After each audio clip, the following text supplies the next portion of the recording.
special education, an REBT advanced and primary training from Albert Ellis, which is affiliated to New York, a PhD in social sciences, a master's of diploma in personal management. She's also the head of department school psychologist, the Bishop School. She's a proprietor and founder member of Chetana Counseling Center since 2008. She is also in the advisory committee board of Muskan, which works against child sexual abuse since 2017. She's a consultant psychologist with Maharashtra Fellowship for the Deaf. And she's also a freelance workshop facilitator in teacher training, parenting, positive mental health, and child development. Thank you so much, Dr. Jyoti, for giving your time, for coming to our webinar this afternoon and interacting and sharing all your wisdom and experiences with all our listeners, our readers. Thank you so much for coming here today. Thank you for inviting me. Entirely my pleasure and humbled by this.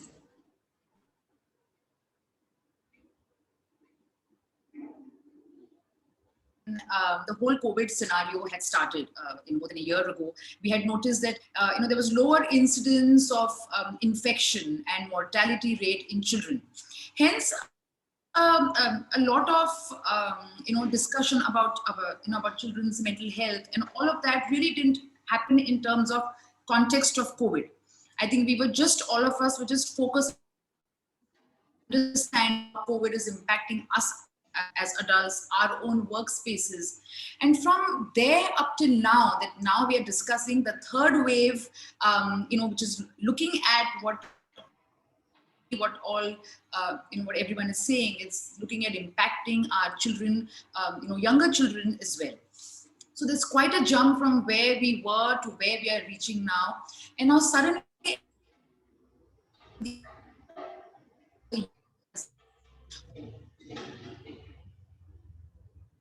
of being at home, being stuck in your room, not being able to go down, not being able to meet your friends, not being able to take part in regular school activities. And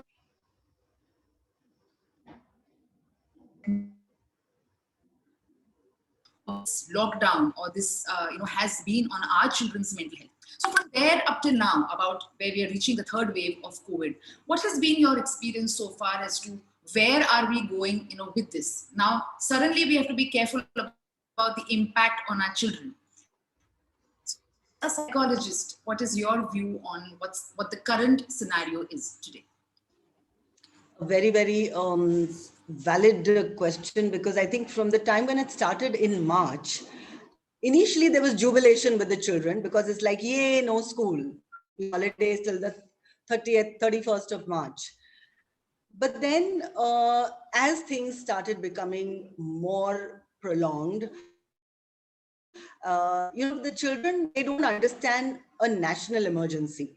They understand a family emergency. So depending on how the parents were reacting to this whole thing, depending on how much of anxiety levels were there, that's when started the precedent to how you're going to be reacting to Corona. By and large, children initially till online schooling started were occupying themselves, doing family chores, getting scolded at by parents, watching the parents struggle. And that's when a lot of internalization of trauma started setting in, because a lot of them can't articulate. The teenagers are the ones who probably don't have that kind of a rapport with the parents at this point. To have the parents constantly monitoring you for little things were all the added stressors which were happening during this. And also their loss of predictability. This whole thing that now what's going to happen, especially since our brain is like a prediction organ, and we kind of reward ourselves with feel good hormones, like for example dopamine, if a familiar activity is done. There was an absence of that, because initially till the parents were also adjusting, there was no routine, there was no fixed structure. Every day was about sourcing ration, getting this, what's happening at work. So the chaos at that point started off into like a kind of anxiety base, which depended then on how the parents addressed it, noticed it. But what has been seen in the last 14 months is that children have unfortunately become punching bags for a lot of parents, a lot of frustration. We're all in this emotional turbulence, you know. We've all been probably not reacting to the best of our abilities. And the children were right there in front of your face and not doing the things which you want them to do. And, you know, kind of not studying, not going online, not helping with chores. It's like, stop. These children are also going through existential fears, just like we are going through about death. They worry every time a parent goes out, whether the parent is going to come back with corona, alive, etc. So children, yes, have been subject to domestic violence, even sexual abuse. Children have been subjected to a lot of emotional upheaval in their lives, especially with regard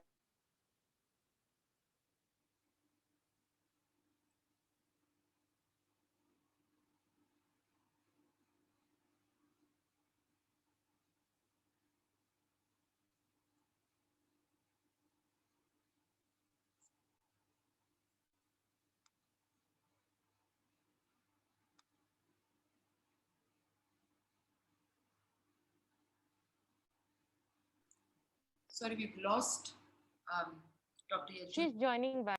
Yeah, yeah. You're on mute, doctor. Yes. I'm okay. Yeah. Yes, yes. You were So, saying, yeah, yeah. the sexual abuse and what children. So at this stage, what we really need to understand is that the loss of autonomy, whether it's emotional or social, to a child, you know, where he makes little daily decisions in life about which friend to call up, where to go, which bus, you know, when I'm traveling in the bus, how to protect myself, how to interact on a social level. All that is absent because the only social interaction very frequently it is with the parent. So because of the loss of predictability, the loss of emotional and social autonomy, every sector of the child age group has been hit in various manners. And it depends on whether they are comorbiding with any previous problems. You know, because one very important thing is that every child is at a developmental stage with its own needs anyways. So say, for example, a 6 to 11-year-old is going through the stage of identity versus inferiority. This is the age, anyways, when children need to learn, feel validated, and feel like they're learning something, which is absent right now. So this corona is only an addition, huge addition to what has already been their developmental stage. So yes, I think we really need to be alert to where our children are with various signs at this stage. Absolutely. So, doctor, what would you say has been a very significant, say,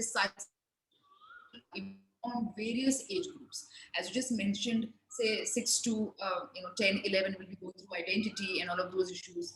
If we have to look at each age group, so what has been the significant psychosocial impact on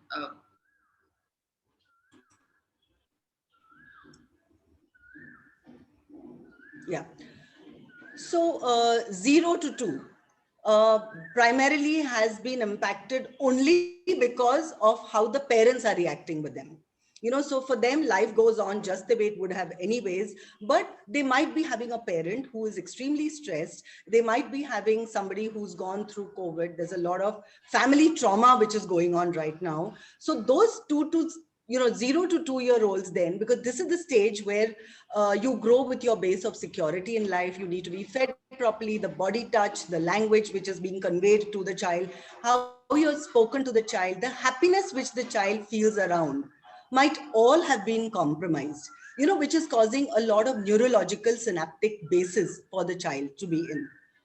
When it comes to the age of 3 to 5-year-olds, they have been hugely impacted too, because today, a nursery child who was all set to attend nursery school last year has missed out on that experience completely, that entire social experience, the independence, the so many little things which would have been a base for his social development and emotional development is absent, because today that child has already reached upper KG, and the child has missed out on these very crucial years. You know, so he doesn't even know what his school is like. The play, play is so important, where you actually mix with somebody, because that is also a neuropsychological development completely compromised. Like I already mentioned, 6 to 11 is the time where you get, successful experiences. So you do a project, you give it up in school, you learn a subject, you get marks, you feel important. There are various activities you're taking part in and feeling that, okay, so these are all independence building activities, which if you don't do well, anyways, the child is in a, as Erickson mentions, in a dichotomy where if he doesn't get these experiences, he might land up being a little inferior. Now, children are losing out a large chunk of this experience also. And of course, our puberty, post-puberty, and our adolescents are going through an identity crisis, which as it is, they go through. This age anyways is a tough age for our teenagers, because it's the age of heightened emotional turbulence as it is, because of all the hormonal upheaval. Their biggest go-to people are their friends. Their biggest beautiful experiences are having an infatuation, feeling validated as the sex, a girl or a boy, or taking part in sports and extracurricular activities, building up a biodata besides the academics is all absent. They are struggling even more with loss of identity, and they can't communicate with their parents because unfortunately parents love them too much to be non-judgmental, and they're always deciding, oh, this is not good. And there's so much of shock factor, which is associated with anything a teenager converses. It's like, parents would not even have known a lot of things if they were going to college and having their normal development. Right now they're right in front of you, so too much of micromanaging is happening. They need their space, so they're not getting that at all. So therefore I think they are largely hit, and we are getting a lot of suicidal cases, a lot of self-harm cases, which have kind of, increased in the last 6 months, especially. So yes, that's where, from 0 to about 16, our children are. So now, Dr. Jyoti, as parents, if now that we have our children in front of us all day, every day, going to school, even talking to their friends, as we say, we are all being helicopter parents. So when we are seeing, how do we as a parent understand what a child's sign of distress or discomfort, or say if a child is feeling anxious or low or unable to connect with his schoolwork or with his peers, what are the signs that a parent should know and be conscious of, that that at this stage maybe the child may need help? What should we be conscious of? What are the signs that we as parents should be aware of? So the most important is, it has to be over a length of time. If you find your child being very different from what he or she was before, if there is, over irritability, over mood swings, see, we need to understand that it's very normal for children to be anxious, to be sad during this time, because it's a reaction. We are all going through reactions which are there. So number one, not to get hyper vigilant, not to constantly, काय झालं तुला? अरे तू खाल्लं नाही, तू हे नाही केलं. It's like, fine, give it a day. Sometimes we also don't feel like eating. Sometimes when too much is engaged in, it gets too much to the child. So first of all, if it continues, like say, for example, just sadness, if it's been experienced, your child will be sad for some time and continue with normal activities. He'll come back to normal. It'll be in and out. But if it is going to be like severe depression, then the diagnosis, number one, has to be made by a professional, probably a child psychiatrist, who will probably, send the child to a psychologist for testing. Also, depending on the history. It needs to be a deep sense of hopelessness and uninvolvement in any activity for almost all the time of the day. And it needs to be spreading across 2 weeks at least to make a diagnosis of depression. But it does not mean that we ignore sadness if it's happening too much. So also the other very important thing is weight loss or weight gain or constant not being able to sleep, or hypersomnia where they're sleeping too much. So these are the things that you need to, or even more alarming is when the child kind of starts distributing his things away. Like I had a case just last week where the mother, luckily she was so alert and she said, Maza Mulga is sharing his crayons and pencil boxes and water bottles. Je to konala kadihi det navta. And suddenly he's being so generous ki to phone karun, like, he's telling his younger brother ki tula kutla hava hai. Then he's calling up his cousin and saying ki ni tula maza ha game dena re. Now that's not being generous. Out of the blue, and this child we're talking of is only 12 years of age. So it was out of the blue, this sudden generosity, giving away, like, I don't use anything. Hopelessness could be an indicator that he is thinking of long-term plans to go. So I think being alert to anything which is slightly amiss without really letting the child know that you're being hyper vigilant, so that he doesn't get conscious, engage with the child, talk to the child, try validating his feelings, because and don't immediately talk about all this to everybody in the family. Because what happens is a child's issue becomes a public issue. And the child is hearing everything, even if the child was not so serious. It's like, wow, I didn't know I was so bad. On the other hand, don't push it under the carpet either. Because a lot of our clients are actually saying, पण मी माझ्या आईला मागच्या वर्षीपासून सांगते की I'm not feeling well, I'm not up to my thing. So this is about a case where she finally had to be hospitalized because the self-harm was 70% successful, and luckily she was saved. So, when in the clinical interview it came out, the mother kept saying, "Are kai nahi, tu ugits kaitari na swatala laksha he karte, attention seeking and all."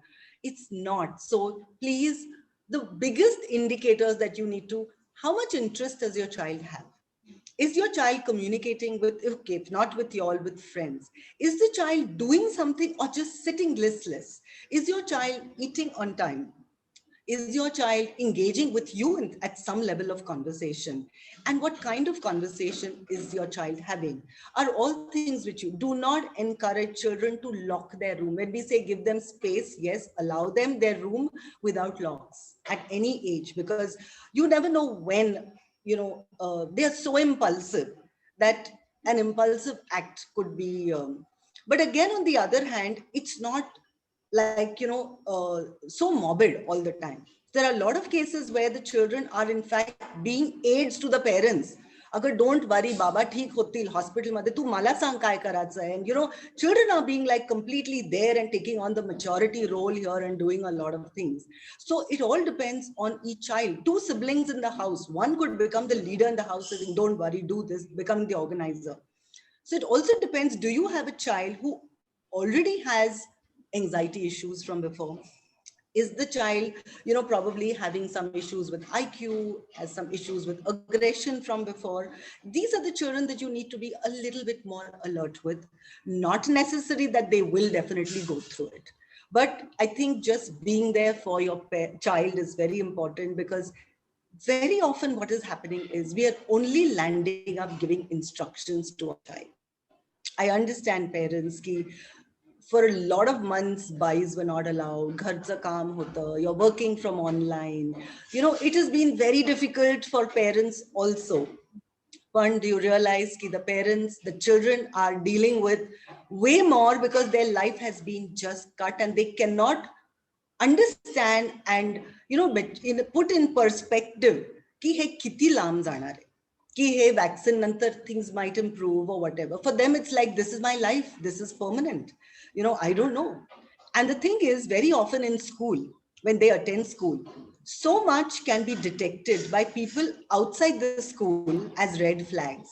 Your son is not really up to the way he used to be, or there are times when we see marks on the child, or we see the child completely scared, because sometimes all this gets detected and it thoda sa kaditari dhak factor aata.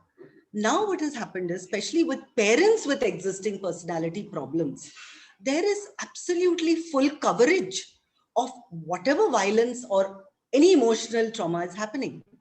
Like, unfortunately, through this time, a lot of parents are telling the children, to study seriously and tula he karatsa and tula yaudes marka have. It's like, please, we are all dealing with a sense of existence. We are on a survival mode. So getting good academic marks is not the criteria now. In fact, the 10th and 12th exams have even been scrapped. Why did you torture your child through the whole of 10th standard? I've had so many 10th standard parents. Abhyas karat nahi, fakta 2 taas karte. They're doing online, which is very difficult because they're not engaging with the teacher one-on-one the way they used to do in school. They're not getting that live experience, which to them is very important. Online is tough for us.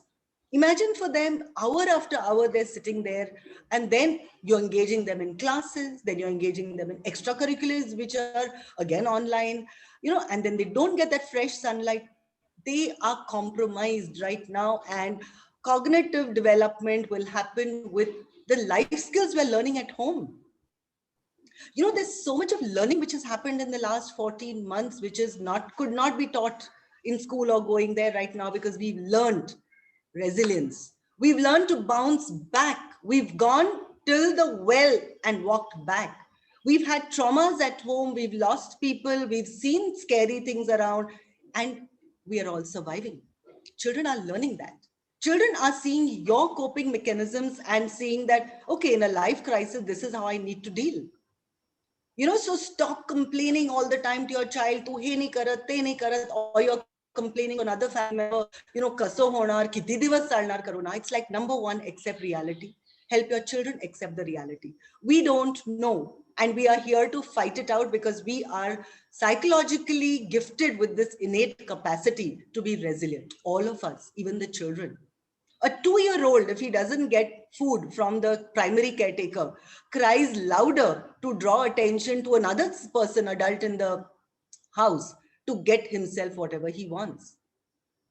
So at this stage, what is very important is that we are all functioning at amygdala stage of our brain, where we are hyper alert. It's like एकदा चटका लागल्यानंतर आग बघितल्यावर कसं we get shocked, or साप बघितल्यानंतर what is our immediate reflex? To run.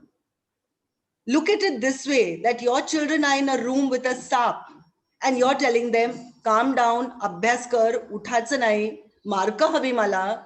And so let's be very, very realistic with our expectations of our children. You explained this, practically so beautifully in households, and you're so. You said that, we end up discussing our children's issues so much with other family members, our relatives, our friends, without realizing that, they can hear us. And sometimes we tend to, magnify, because as parents, we are so worried. So I'm sure that the intention is good, that, the intention is that you want your child to do well, but sometimes we don't know, where the good intention is also leading us. So I think it's just an amazing, the way you put together all of this. But you also mentioned कि आता मुलं शाळेत जात नाहीयेत. So the red flags that you would see as a school, psychologist or a teacher would notice. आता हे सगळं cut झाल्यामुळे, and now with everything online, for even the teachers are, taking classes online. So, we have many teachers also out here, with us who are also listening to us. What would you tell? How should the teacher also be equally sensitive now in a digital classroom to understand that what is a child going through? Maybe some child who was doing exceptionally well is now suddenly falling in his grades. So how should they also be vigilant, aware of what the child's, emotional, social needs and expectations are? Because it's also the parents who खूप expect करतात, but teachers are also expecting, attention, not like getting up, completing your homework, being able to do all these online, tuitions and classes and everything. So the pressure is also coming from both the sides. How would you also, ask the teachers as well, because they are also tensed? This has also been a new way of teaching for them, from a very traditional chalkboard classroom. We are going into a new arena, a new digital space where we don't know much about it, and they had to also learn from scratch. So it's been a struggle really from both the ends, from both the children and the teachers as well, who are equally burdened now with new ways of assessing children online. So what would you tell the teachers also to do? How should they also look at children now online, understanding that this is all of this is going on in the background within their homes as well? I'd like to take this opportunity to really applaud the teachers, a huge kudos to the parents also, of course, and the teachers, because, they've suddenly changed from being unprofessional IT people to semi-IT people, and have learned the art of putting up all these exclusive PPTs and lessons online, which are extremely time consuming. So I know of teachers who've spent the entire night making the PPT for the class and trying to make it as appealing to the children. And because of that, it's like, they better be there in my class. They better attend. Very often, the teachers or the school ask the cameras and the mute button to be off because it's a disturbance, and also because of the signal. But occasionally to kind of have a 5-minute time in the class, either the beginning or the end, to have the videos on so you can actually see your children. Definitely to spend icebreaker time so that you can gauge how engaged a child is, what his body language is like, how he's responding. Also, definitely to be realistic about academics, but monitor those children who are absent very often, who don't attend online that frequently. So, giving a call at home and finding out why isn't he attending. Sometimes the children are also learning a lot of smart things. And though it sounds really hilarious to us at this point, it can be distraught to the teachers, because they will put the camera and mute button off. And when the teachers say, okay, log off, कोणी log of होत नाही आहेत 3-4 मुलं, कारण की ते नव्हतेच क्लासमध्ये. They have put the camera on, I mean, they have put the lesson on, and they're away. So some of them, kind of engage in self conversations on the phone. So therefore, here the parents, of course, need to aid by being vigilant around. But the teachers need to understand that even this assessment system, just the way it is a challenge to them, is a challenge to the children also. But most of the assessments, the government has kind of helped by making them MCQs. So it is getting, where it comes to mark orientation, they're trying to make it as easy for the child as possible. But definitely be vigilant to children whose body language has changed completely. There have been 2 cases that I immediately remember in the last 2 months where a child signaled to a teacher in class for help. And that has been strange for his mother, because the mother has been extremely cranky, and so not for himself. He says, I'm worried ki माझी आई झोपत नाही रात्री, and could you please talk to her, ma'am? And I think it's like just to be there, knowing that there is somebody on board. So here, if the teachers could, at this point, be more of that friend and balance being a teacher, because academics, like I keep reiterating, is not the agenda this year. It's just that online happens because we don't want them to have a complete break from education. We want them to get into a routine, which is so important for the predictability factor in their lives. We want them to be connected with their school, know that we are a family. We want them to meet their peers, at least virtually. So academically, teachers, do not pass comments, no labeling. अरे तू मठ्ठाच आहे, तुला कळत नाही का मी किती वेळा तुला समजवलेलं आहे. It's like, no, they're not in that frame of mind to even have just a sentence like that. There are children who've gone off online completely, saying मला ती teacher आवडत नाही, or somebody who's attending online only because त्या particular teacher madam येतात तर मला नाही, then I look forward to that 1 hour in the day with that madam. So teachers, y'all are as important as y'all were even in school, if not more, because right now y'all are the immediate source of non-family contact that the child is having.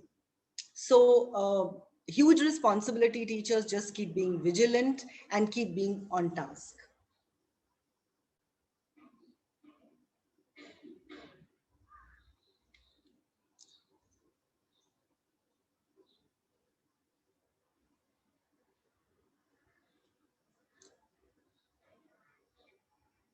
I, Mrunal ma'am, your connection is a bit fluctuating. Yeah, I know. I just noticed. Sorry about that. Sorry, I missed the last few sentences. Yeah. So I know you were speaking about teachers. Yes. Yeah. So the teachers to continue being, the important source of non-family contact in their lives. Because otherwise it's their relatives, it's them as a family. So this is someone they feel very important because it's bringing in that little sense of social autonomy that you're Majha teacher. The identity comes because of me, Majha teacher. It's not like, so continue maintaining that, continue compassion as your primary interaction base with these children. If the child doesn't understand something, it's absolutely fine, because sometimes the most intelligent children uh, cannot understand online. So this is just an interim till we get back to normal school, which will happen. When it happens, we will see wherever you have paused, we will take over from there. But it's not important to cover up portions. See, even the portion has been slashed by the government. Why? Because everybody understands that academics is not the number one agenda. So just continue being hyper vigilant, hyper alert, just be there. And as teachers, look after yourselves also, because a lot of y'all are burning out physically and mentally. Absolutely. Dr. Yajyoti, as you have just, so rightly stressed the importance of language, that what a teacher should be able to use in a digital, classroom. Similarly, if you have to look at what language should a parent also use, with their, especially preteens and teens, those who have seen, perhaps the joblessness of a parent, or maybe a grandparent or a parent or a family member very close to them may have passed away. Witnessing all of this, feeling anger, shame, guilt, not being able to have a closure sometimes on any of all of these happenings around us. What should also the language of the parent be? Because understanding that they are going through their own stresses and managing all of this situation, themselves, especially pre-teens and teens who don't, who at this stage in their lives, as it is, don't tend to, share too much, or who are more closer to their peers than to their parents. This dialogue and a way of conversation also becomes very, very important for parents to know that. So how should the dialogue be? What kind of words should be used, or what are we saying sometimes that we don't realize, but has just become a part of the way we have that we respond? How do we change that? How do we make our language towards our preteens and teens more compassionate, more kind, more where, as you said, that can we now be a friend with them? Yeah, so the parents need to balance between being a friend and an authority figure at this time, because I think number one, the parents need to, after understanding where the child is, be in a zone of, being pretty respectful to the child, understanding that he's going through his own problems, but at the same time, asserting the do's and don'ts, because children also get manipulative just to get away from boring activities. So there should be choice giving by the parents about certain activities where they know that it's a family decision, let's all sit together. The parents need to be extremely clear first about activities which are not flexible to a choice. So once they know that there are certain activities in the day where they have to do it, here the tone can be a little authoritative, saying, I'm sorry, you will do that after you attend class. Or, so don't change it and say, Bara jao de, aaj acha divas nahi hai. Acha divas if you're going to keep doing, unless it's a genuine problem, or sometimes rare occasions, or, it's okay. But if it's going to be the child is kind of using a tone, and so don't be too permissive also. Your regular parenting style that you have been doing without letting your over monitoring get in, because your body language and your tone is going to be most important. So like, for example, Are Rahul is a lovely tone. Rahul, the antenna are up of your child. He is already ki abhi kya bolna hai? What do I have to protect myself? Meera kya, without even asking. Maybe the mother just wanted to say, Rahul, laukar ye, I've made your favorite dish. But well, because it's like, constantly our tones. So monitor your tone. Don't always have that threatening edge to it, because we're always so used to giving instructions. So can we talk to them like we would call up a friend and say, Ago Priya or Priyal, Priyal, how are you when this happened? But our tone immediately, if it's our son, will be like, Makai, kiti ke laas tu? Accountability. All the time we are getting an accountability check on them. What have you completed? How much have you done? Room swachha keli, jevla tu, doodh pehla, anghol keli, brush kela. So that itself becomes a tone of putting up a wall between there. We are two sides there. So here, if you could, kind of catch your child when he's being good. The minute you see your child doing something and say, wow, tujhe room kiti swachha diste aaj, lovely, thank you so much. Huh? Finished. He'll be so encouraged to do it again. Also, in communication with tone is also important how you use your attention with the child. Are you giving him over attention, stifling him with, Are he ka nahi kela, tu he nahi?" Or you could even use your attention by withdrawing, ignoring to a certain extent when you want to show disapproval. But definitely your mode of communication should not be corporal and violence. There should be no hitting because sometimes you feel, but ऐकतच नाही हा, पळतो इकडे तिकडे, पळू द्या. Make your house child friendly. Get out all your curios and keep them away. It's like somebody called the other day because that child was in a bad state after a week because he just refused to listen to her. And she said, काही नाही त्याला एक दोन चापट मारली आणि एवढं त्यांनी seriously घेतलं. It's like, what was that chapat for? For running around? A child of 8 who's used to running around is told, "Ithe bas, ithe nako hath lao, tithe nako hath lao." So please make your home child friendly. Make your, tone, your relationship with your child at this time pro child without letting them manipulate you. Children are naughty. We need to draw the balance. Be an authority figure when you have to be an authority figure. दोन siblings मध्ये अतिशय भांडणं चालू आणि एक खूप दादागिरी करतोय. Catch that child. See to it that there's time out. See to it that without taking sides, you're there to defend that other one. Somebody is completely shamming online work. Why? Find out first why he's doing that. And you need to set your limits here then.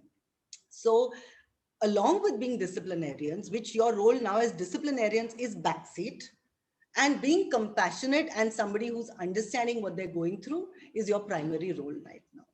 So it's a tough balance. I know you all will say, it's so easy to say. Easy to say when you know your children the best. You know exactly when to press which button, right or wrong. Because you all are so important in their life, ek chukitsa button, ek chukitsa word. Like there's this child who I've had for the last more than couple of years. He's still dealing with it because his mother once, because he had got 92% instead of the regular 96%, said, "Tu chuke, maja ayushatli." And that child, after 6 years, he says, "I can't get that out of my mind." It's like, am I a chuk? Like, so sometimes parents make statements like, "Ugis ala tu, ugis tula janma dila." So then what are children saying? "उपकार नाही केलाय आमच्यावर, तुम्हीच हे केलेलं आहे, किंवा आम्ही तुम्हाला हे देतो, ते देतो, तू एवढं करू नाही शकत आमच्यासाठी."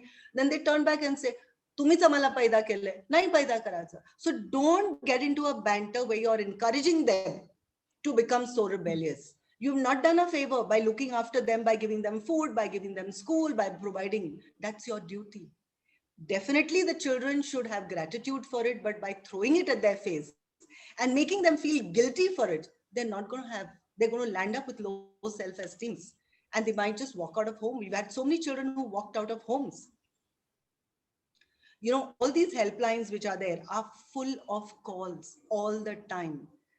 There are children who don't want to go back home and don't have anywhere else to go because no friend is going to take them in and now.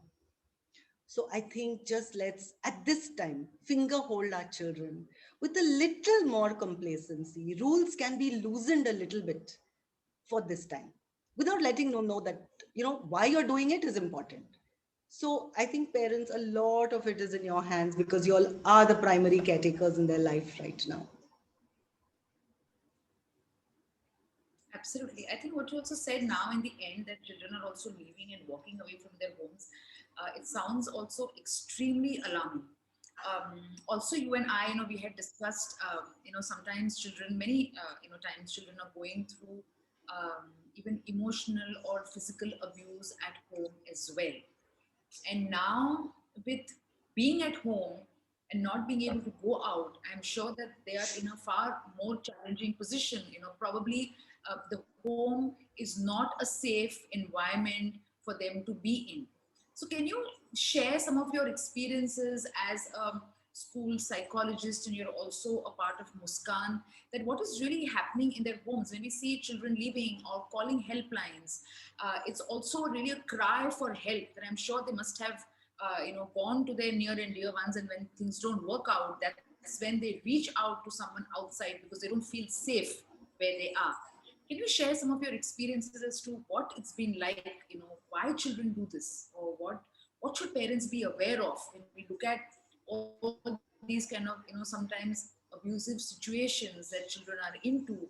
And many times in large families, maybe the mothers, perhaps may not be aware, or may not know how to voice what their feelings are. How would you, what would you say that they should do in this, and what is your experience in this field being like? Like you said about the physical arousal and the fact that sometimes a lot of things are happening at home and the child has gone to a significant parent in the house or adult in the house and spoken about it. And let's say, for example, a lot of the calls are coming about domestic violence, where belting, pinching, not being given food. I think that's harsh. की 2-2 दिवस की तू जोपर्यंत सुधरत नाही मी तुला जेवायला देणार नाहीये. Sexual abuse. A lot of times the teenagers' friend call up. They never call up their own very often. Because they're just undergoing so much of trauma. They don't think cognitively enough that what do I do? But luckily, because of the media here, there's a positive impact where they do talk to their friends. And a friend will call up and say, ma'am, can you please, this is happening. I said, okay, has she informed her mother about it? Because sometimes incest is happening. Has she informed somebody? It could be a male staff at home. It could be a visitor who's just come home, for a short time. She said yes, but the mother said, tu khota bolte, or just the fact that trying to push it under the carpet and saying, don't worry now, we'll see it. This asa nahi honar parat.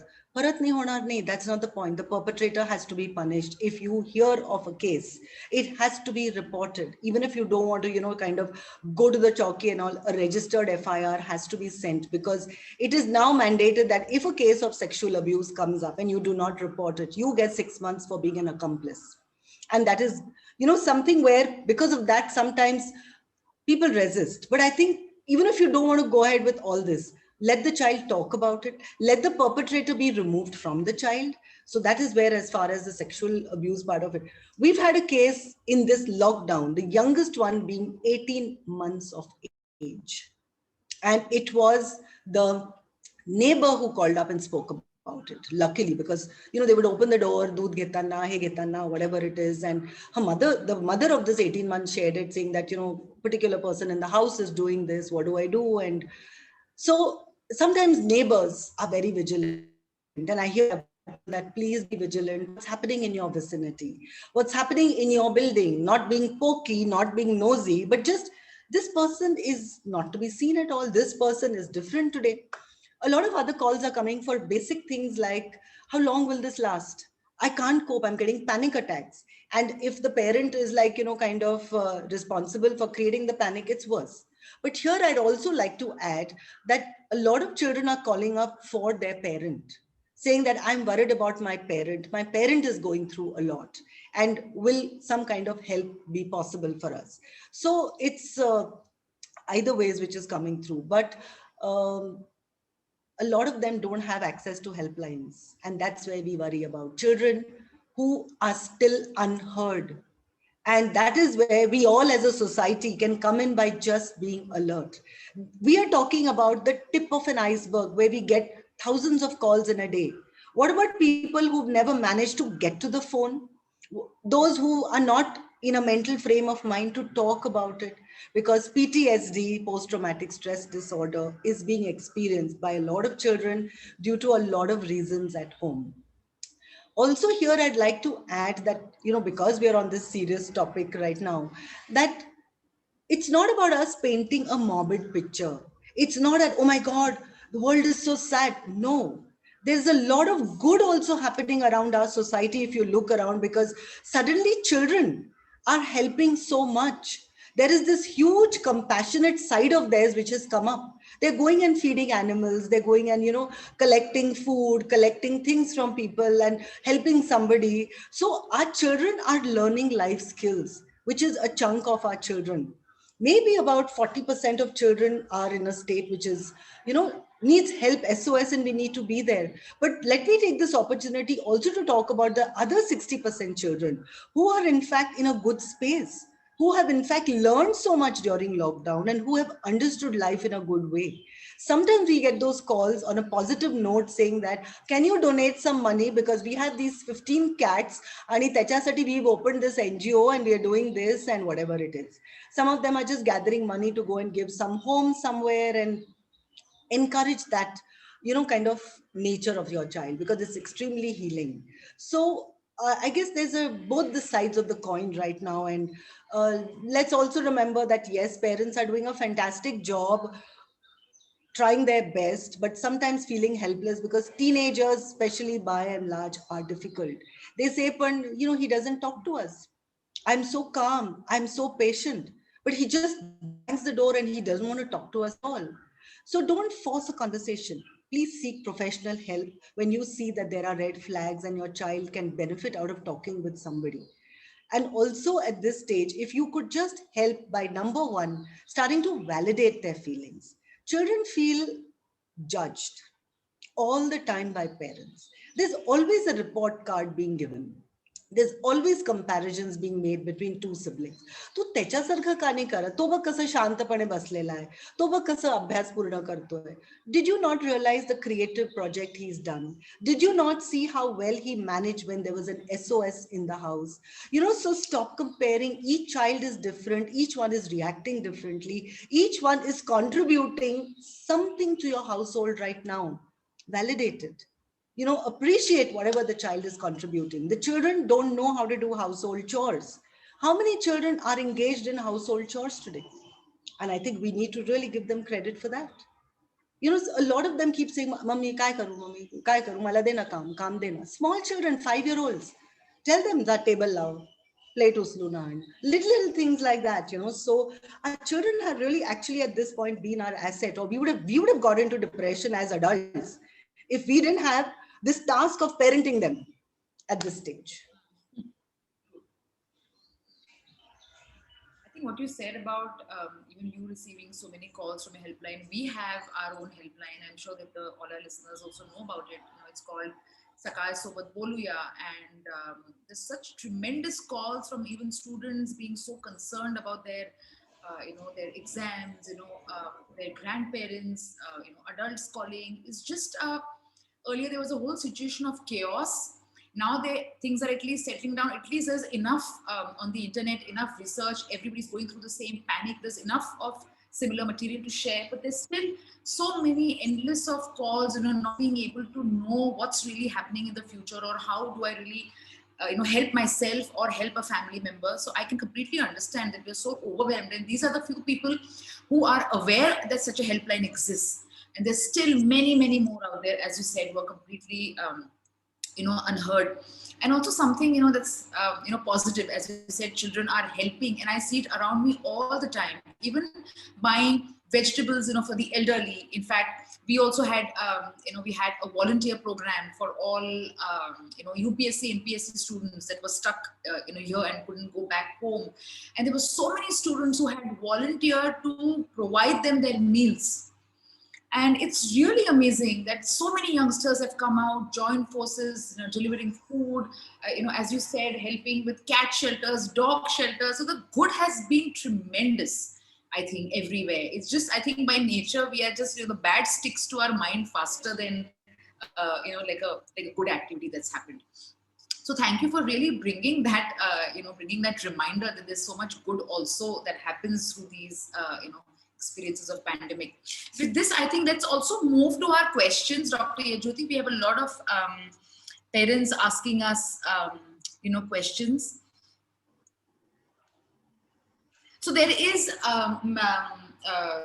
someone called Mr. KP, and what they are asking is that could you share some tips on handling children with learning difficulties, especially ADHD, at home during these times? Yes, because children with ADHD find it more difficult to engage with online teaching. So here, please be considerate. Also, if the school knows that the child has ADHD, please interact with the teacher, because sometimes it's a new class teacher and this current academic class teacher might not be aware of it. So let her know what the diagnosis has been before. Also, with ADHD children, you need to, kind of finger hold them through daily routines, because they are cognitively very bright, but they're just so impulsive that, घटक्यात हे, वो मला हे नाही करायचं, कंटाळा आला. So you need to actually say, okay, do this, time it, 20 minutes now you have to do this. मग आपण नंतर हे करूया. Certain things have to be structurized for them, because they do not on their own want to do anything. Be more patient with them. Likewise, with learning difficulty, as it is, these children struggle so much with basic academic skills. At this stage, online academic skills, to a lot of them are difficult, but the advantage are the MCQs which are helping. Do, connect with their remedial educators of their school for continue their remedial program. That cannot be stopped, because that one-on-one skills to deficit the gap between where they are supposed to be and where they are needs to be worked on gradually.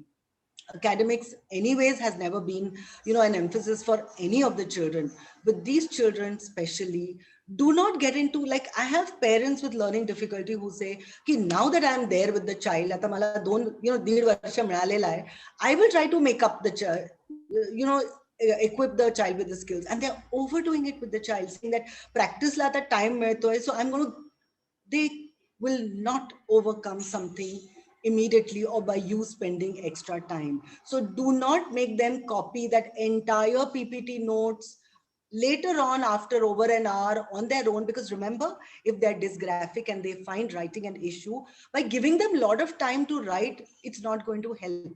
You'd rather spend that time in making them comprehend the stuff by talking to them about it, explaining the chapter to them about it.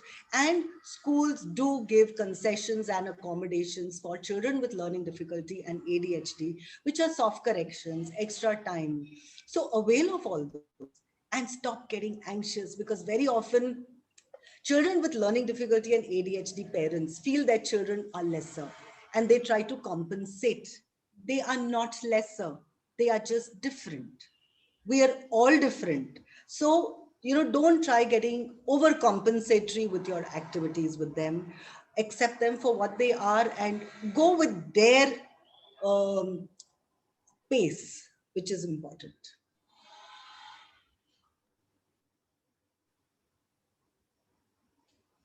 That's a very lovely thing that you said, that all of them are different and to go with each child's own pace. With this, we have Mr. Vijay Yadav, and he wants to know how to curb down over aggression among teenagers. Why is the aggression happening is the first thing that you need to find out. Is your child inherently predisposed to an aggressive nature, or has he suddenly become aggressive? Find out, once you've found out why he's aggressive, you need to first deal with that particular problem. So some teenagers are getting aggressive because the phone is taken away from them. How you monitor media time, the phone time, is very important. So what are you trying to monitor that is bringing up aggression?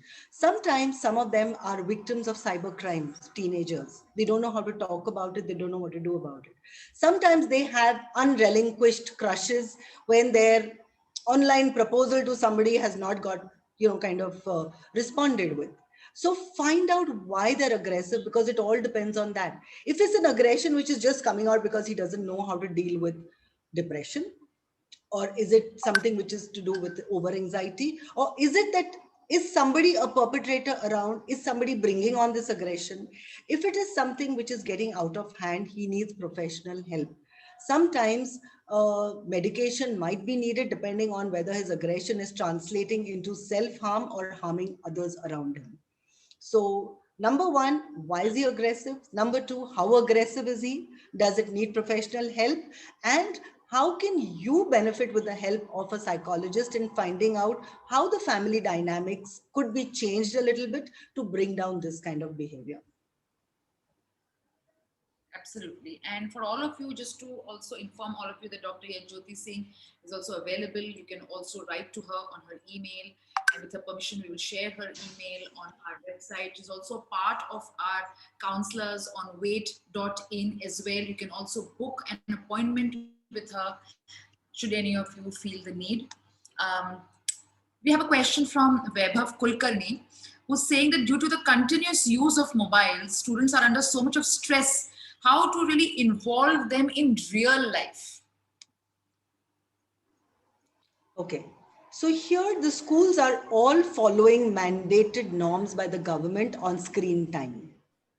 Beyond that, how often are parents engaging them in online time is something you could eliminate them, like back-to-back tuitions, back-to-back online classes which are there, extracurriculars which are happening through that. So if you know that it's a, 8, 9, 10 standard child and he's online for a particular amount of time, see to it that he doesn't have too many tuitions.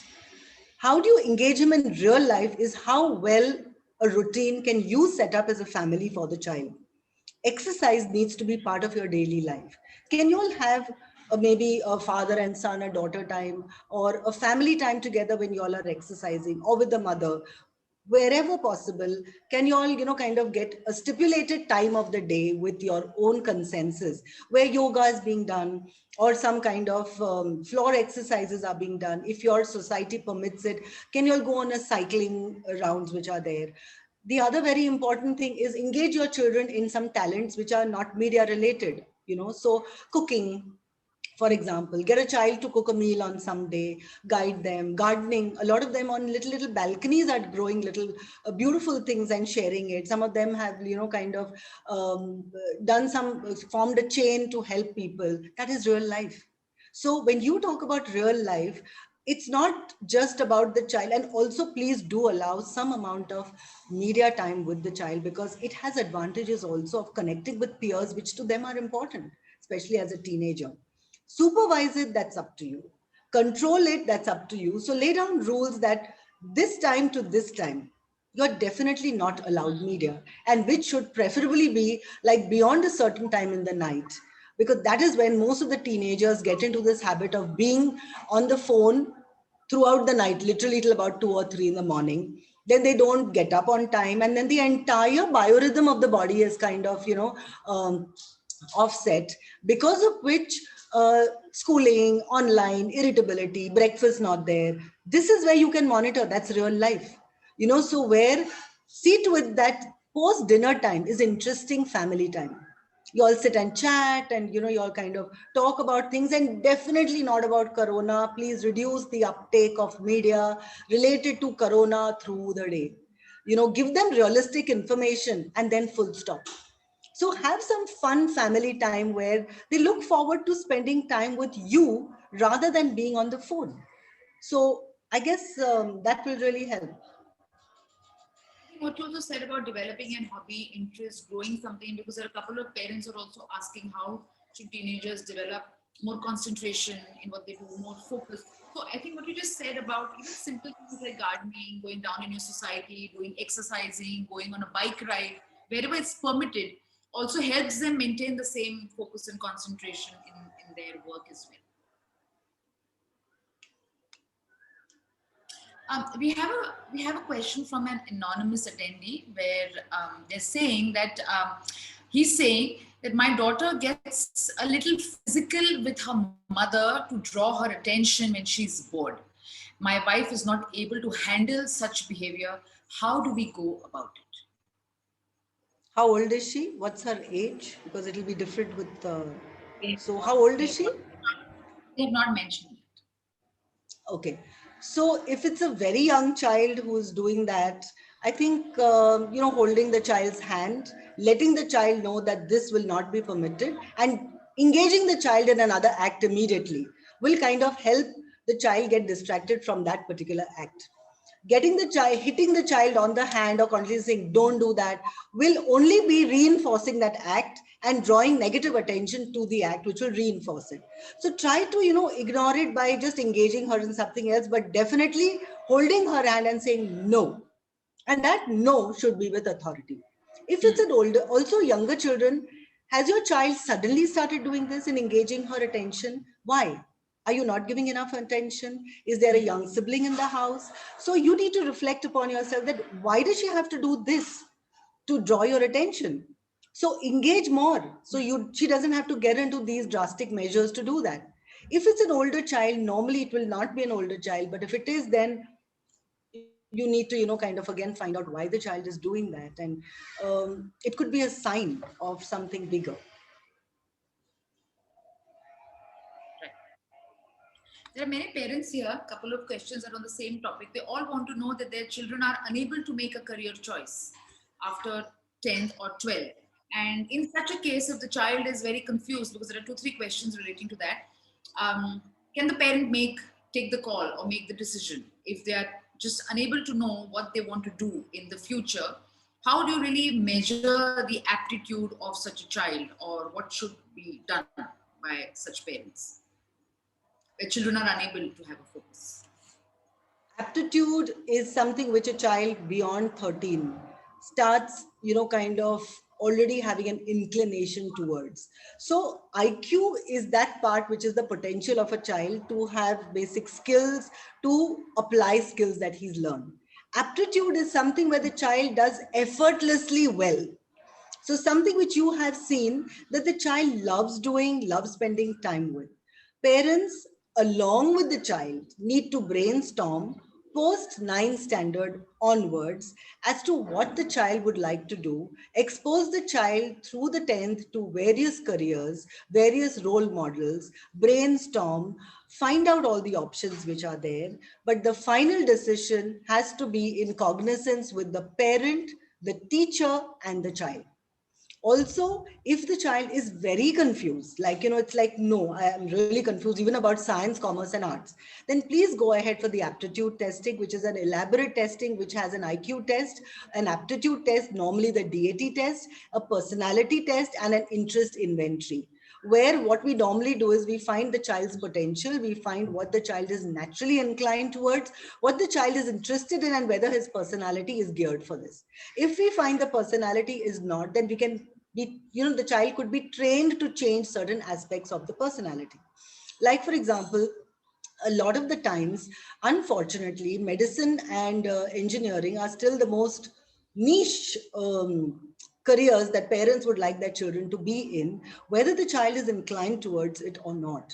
So here, please do remember that there are over, today, researched and found out, over thousands of careers available today, which spans over from dance to choreography to art to creativity to engineering to IT to different forms of medical, paramedical. Explore before you tell your child you are becoming an engineer, tu doctor's banna rahe, or you are only going to do this. Sometimes the child has the potential and you say नको ते एवढे 10 वर्ष कोणाला शिकायचंय. Do not make the decision for your child. If you're confused, the child is on completely 2 different pages of it, consult with the teacher also, because you'll find out the grades of the child. For example, if math is a problem, your child has dyscalculia, it's better he doesn't do engineering because it's a challenge. But it's like, no. ते काय की शिकेल तो, शिकेल. Do you want your child to struggle way more? Because remember, this is a career he's going to live with, at least for a large chunk of his life. Make something for him which he's compassionate about, which he can easily do, and which he would love spending his life about. So spend time in this decision. It's an important decision. It's one of the most important decisions, because being a successful career person goes a long way in the quality of our life tomorrow. And getting your child in the right career is extremely important. So if you're confused completely after all this, also, please do seek aptitude testing. There are a lot of good agencies in Pune, and you could be guided on those also as to where you could go for aptitude testing.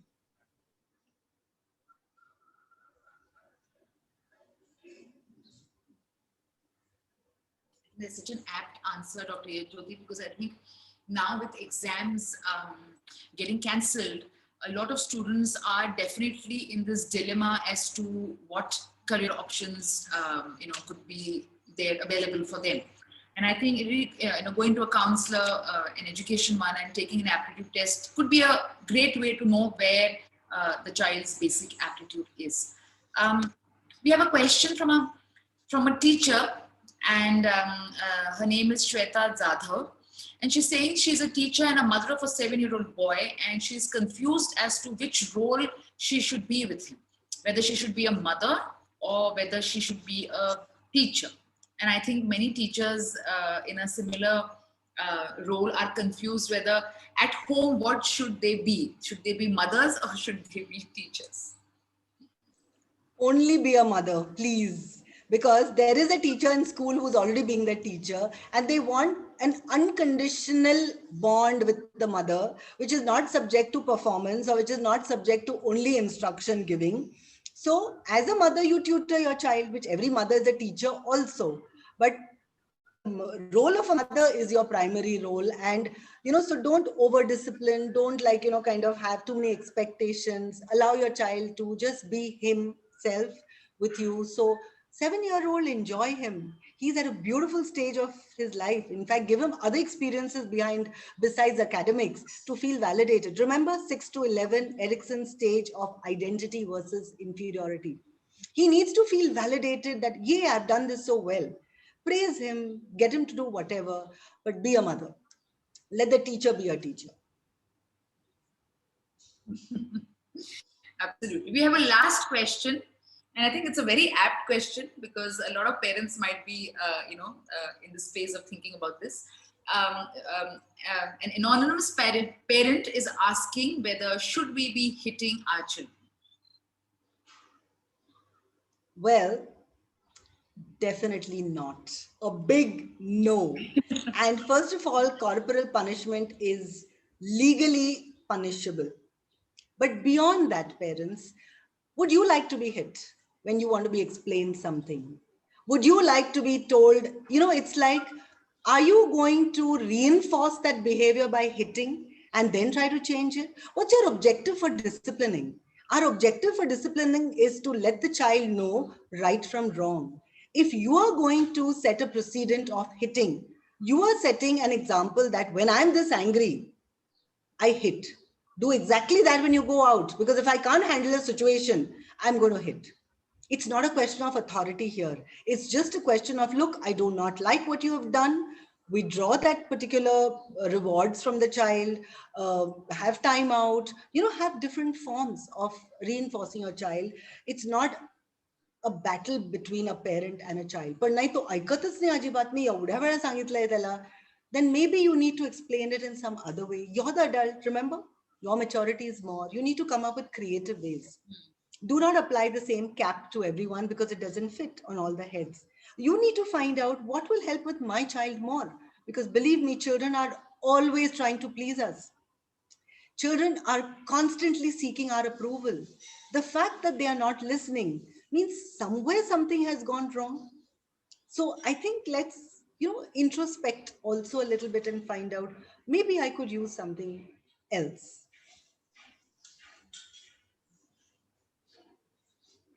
That's really wonderful. I think with this, that was our last question.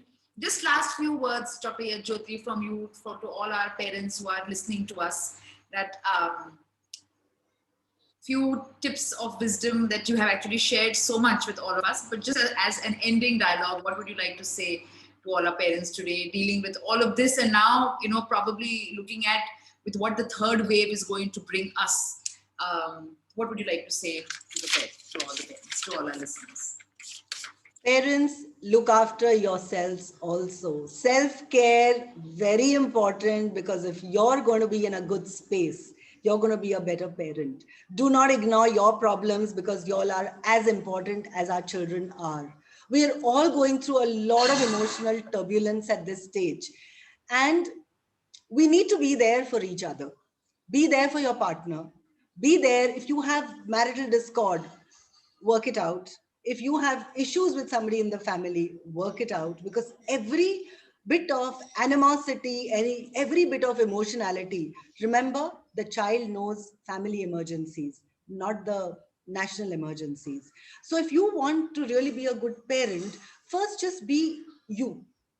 Indulge. There's times when you can just say ki, I'm not in a mood to cook today. Aaj apan baharun mago. Or today, come on, tell your child, teenager, that this particular day you do this. So indulge yourselves also. Don't get into victim mode, especially the mothers. I would request all family members, please help the woman around, because very often आईवरती पूर्ण भार पडतो. घरचं काम, बाहेरचं काम, मुलांचं शिक्षण आणि बोलणी खाणं. So please give your mothers a lot of love and respect. Understand what they're going through. Give your fathers also a lot of love and respect, because they are doing their own bit of role. So children here also, I'd like to tell the children, do have gratitude for what your parents are doing to you. Also for all of us, my last statement would be, do not think of what has already gone past. We have no control over it. Do not think of what's going to happen tomorrow, because again, we have no control over it. Bring back your gear to today. Be mindful of everything that you need to be grateful for. The fact that you're safe, the fact that whatever has happened, you've dealt with it, and the fact that these are your resources right now. And teach your child also to be in the moment of now, because that to us is our most powerful moment and the powerful stage that we are at. Things are bad, but we make it worse because we add to our neutral frame our own mirchi masala. The same corona can be interpreted so differently by different people. It's like, oh my God, corona, it's at the end of life. And I don't know what's going to happen. Your child is hearing all this. Corona, okay, what's in my control? What's not in my control? This is in my control. These are things I can do. Take care, wear a mask, sanitize, do this, not go out, this. Beyond this, I can also enjoy. I can enjoy what's happening. I can be there for people who've lost out. What's not in my control? Corona, forget it. It's not in our control. So don't waste your time over things which are not in your control. Parents, you all are just as special. Indulge, enjoy this family time together. And I hopefully we'll never get this time back again. So while you have it, try to make it the most beautiful time. I wish you all the best. Take care, stay safe, and we're all in this together.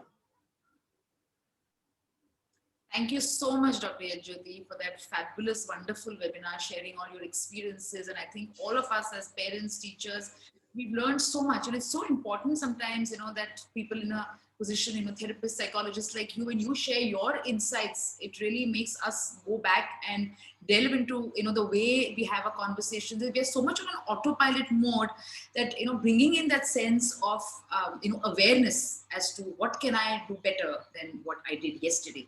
And it's really wonderful listening to you, knowing about all of these, lovely details that you have just given. And I'm sure we would love to have you once again. For all the listeners, please know that Dr. Yajyoti, you can book her appointment on our website, which is www.waitt.in. And we also have our helpline, which is called as Sakal Sobat Bolia, and you can also call there. So all of you, thank you so much for being here. Thank you for being wonderful listeners and all the lovely questions that all teachers and parents have asked. Thank you once again. Thank you, Dr. Yajyoti Singh, for being here and for guiding us all. It was lovely to listen to you. Thank you so much for